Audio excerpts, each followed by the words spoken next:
ಯಾವ ಹೂ ಯಾರ ಮುಡಿಗೋ ಅವನ ಆಟದಿ ಚೈತ್ರ ಬಂದು ಹೋಯಿತಮ್ಮ ನನ್ನ ತೋಟದಿ.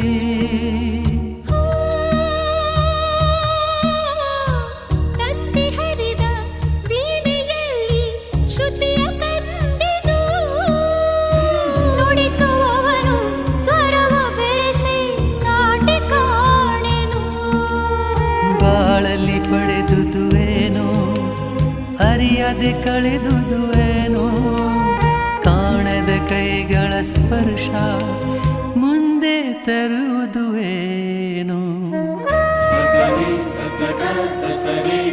ಹೃದಯ